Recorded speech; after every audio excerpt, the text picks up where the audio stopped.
Welcome all of you. It is one of the video lessons of English subject for the 10th class students, KSCERT syllabus. This video lesson is explained entirely in English language.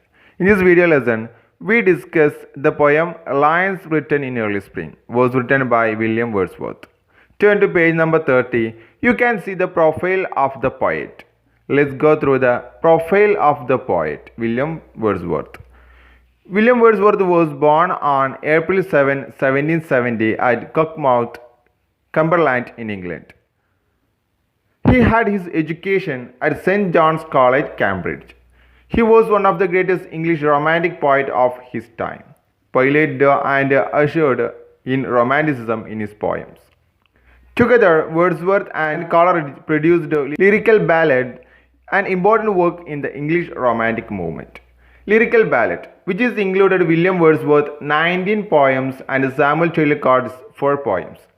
It first published 1798. Second edition was published 1800, in which Wordsworth included additional poems and a preface detailing the pious avowed poetical principles. A third edition was published in 1802 with substantial addition made to its preface, and the fourth edition was published 1805. Some of his major works are Daffodils, Lucy Gray, Tintagel Abbey, The Prelude, etc. He became the Poet Laureate of England in 1843 for his achievements. He died on 23 April 1850 in Rydal, Westmoreland, England at the age of 80. Wordsworth is known in different titles. He is known as the Lake Poet, the High Priest of Nature, Poet of Nature, the Worshipper of Nature, Poet of Childhood. Let's move to our poem Lines Written in Early Spring. Lines Written in Early Spring was written in April 1798, the year that William Wordsworth and his friend Samuel Taylor Coleridge signaled their arrival on the literary scene with their groundbreaking collection of romantic poems, Lyrical Ballads. The poem Lines Written in Early Spring. There is a reflection of the French Revolution. William Wordsworth wrote primarily to take back the world from the shock of the war. He wanted everyone to enjoy the pleasures of nature. Wordsworth has a reputation as the poet of nature. Nature is a living being. It has a personality of its own. We can see in many areas of this poem the consequences of French Revolution. The poet tries to connect human with the nature. Nature in this poem does everything right. It is man who has failed by rejecting nature. Another interesting aspect of this poem is the fact that the perfection of nature saddens the speaker. Melancholy sets in almost immediately because of the striking contrast between nature and humanity. The speaker seems to feel that it is his responsibility to ponder the mistakes of humanity. Okay, let's discuss lines of the poem. Move to the first stanza. I heard 1,000 blended notes, while in a grove I sat reclined. Here, Wordsworth sits in a small woodland grove and listens to the birds' song around him. The poet is sitting reclined. The word recline means sit or lie in a relaxed way. Okay, let's continue. The poet is sitting reclined in a woodland grove, fully satisfied. He is attracted by the pleasant sights and sounds of the nature.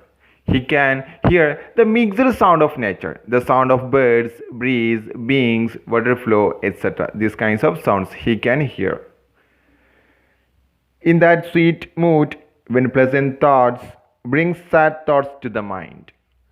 But the next instant, the poet becomes sad.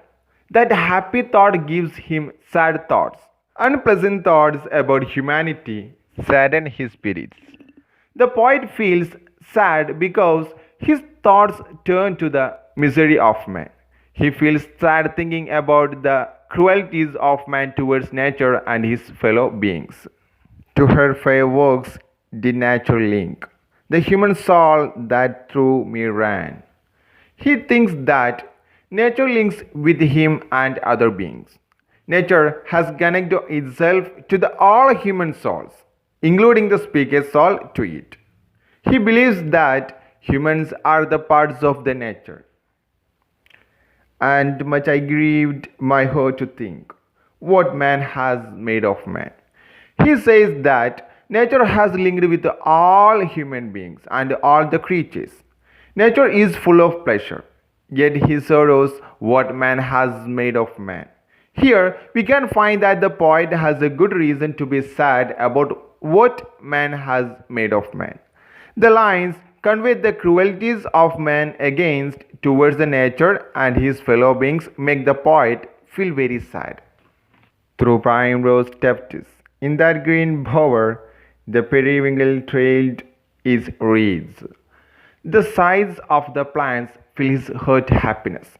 Every flower shows growth and happiness like the primrose that grew together with the garden or other plants, and the periwinkle growing its flowers.